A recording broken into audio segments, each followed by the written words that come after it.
Hello viewers, আসসালামু আলাইকুম। আশা করি সবাই ভালো আছেন, আমিও ভালো আছি আলহামদুলিল্লাহ। তো এই যে আমি নিয়ে এসেছি আমাদের কাজিনের বিয়ের পরবর্তী অংশ আপনাদের সঙ্গে শেয়ার করার জন্য। তো চলুন ভিডিওটি শেয়ার করা যাক। তো এই যে বিয়ের কাবিনের পর এই যে আমার ভাইটাকে বউয়ের কাছে নিয়ে আসা হয়েছে। এখানে দুজন কিছুক্ষণ ফটোশ্যুট করছে, আর এদিকে কারেন্টও চলে গিয়েছিল, যার কারণে একটু দেখতে অসুবিধা হচ্ছে।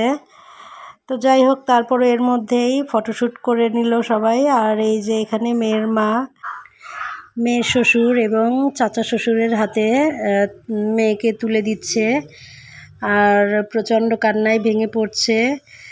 তো এরপরে আমরা এই যে আমাদের বাড়িতে বউকে নিয়ে আসা হয়েছে, এখানে নিয়ে এসে ওদেরকে মিষ্টিমুখ করে তারপরে নামানো হবে। আর এদিকে এই যে আমার ভাগ্নিটা দেখেন কত সুন্দর তাকিয়ে রয়েছে ফটোশ্যুট করার জন্য, এবং সে এই যে দুষ্ট করছে, দেখেন কি দুষ্টটাই করছে।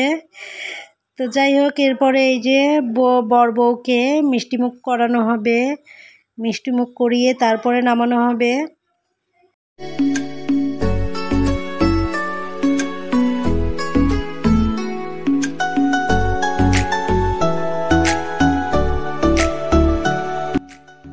এটা পরের দিন, বউ ভাতের দিন। এই যে বউকে সাজানো হয়েছে নতুনভাবে। আর তারপর এদিকে বাহিরে আমরা চাচাতো বোনেরা সবাই মিলে খুব আনন্দ করছি। আর এখানে মুরব্বীরা লিচু গাছতলা বসে আছে, আর এটা আমাদের লিচুর বাগান। দেখতে ভীষণ ভালো লাগছে। দেখেন, আমি আপনাদেরকে আর একটু ঘুরিয়ে ঘুরিয়ে দেখাচ্ছি। তো লিচু বাগানটা অনেক বড়। তো এরপর আমরা সবাই প্ল্যান করেছি নদীর ঘাটের ওইদিকে রওনা হব, কিন্তু এই যে দেখেন আমাদের দাদিবাড়ির পাশে এই পুকুরটা। আমরা ছোটোবেলায় এই রাস্তা দিয়ে কত খেলেছি, কত ঘুরেছি। আর এই যে আমাদের গ্রামের ঈদগাহ মাঠ, আমাদের এই গ্রামের এই ঈদগাহ মাঠে প্রতি বছরই ঈদুল ফিতর এবং ঈদুল আজহাতে নামাজ পড়া হয়। তো মাঠটা নতুন করে সংস্কার করা হয়েছে, আগে এতটাও সুন্দর ছিল না। তো যাই হোক, এখন যেভাবে সংস্কার করেছে দেখতে ভীষণ ভালো লাগছে। আর এটা আমাদের 100 বছরের পুরাতন আম গাছ।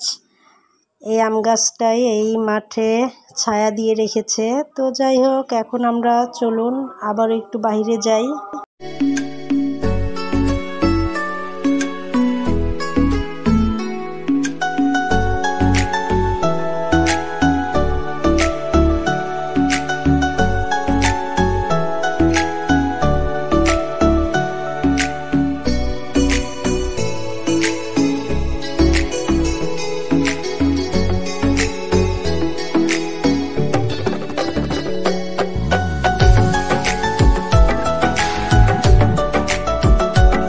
এদিকে আমার মেয়ে আমাকে ভালোবাসা জানাচ্ছে।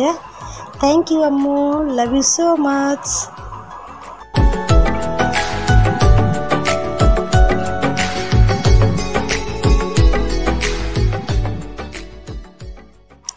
আর এদিকে আমার মেয়েও পড়ে গিয়ে ব্যথা পেল। তো যাই হোক, এরপর আমরা আর আগাইনি, আমরা আবার ব্যাক হয়েছি বাড়ির উদ্দেশ্যে। তো যাই হোক, এই যে দেখেন আমাদের গ্রামের বাড়ির এই দৃশ্যগুলো কত সুন্দর, অসাধারণ দেখতে। আসলে কি বলবো, 11 বছর পরে এসেছি, তাতেই এত সুন্দর। আর 11 বছর আগে যে এসেছিলাম তখনকার সৌন্দর্যও ছিল অন্যরকম, কিন্তু এখন আরও বেশি সুন্দর। আমি আবারও একটু ঈদগাহ মাঠের সম্পূর্ণ দৃশ্যটা আমি আপনাদের সঙ্গে আরও একবার শেয়ার করছি। তো এই দেখেন, অনেক বড় একটি ঈদগাহ মাঠ। তো এখানে যাই হোক, আমরা এরপর বাড়ির দিকে রওনা হচ্ছি। আমরা আর বেশি দূর আগাবো না, আজ এখানেই রাখছি। আল্লাহ হাফেজ, সবাই ভালো থাকবেন, সুস্থ থাকবেন। আসসালামু আলাইকুম।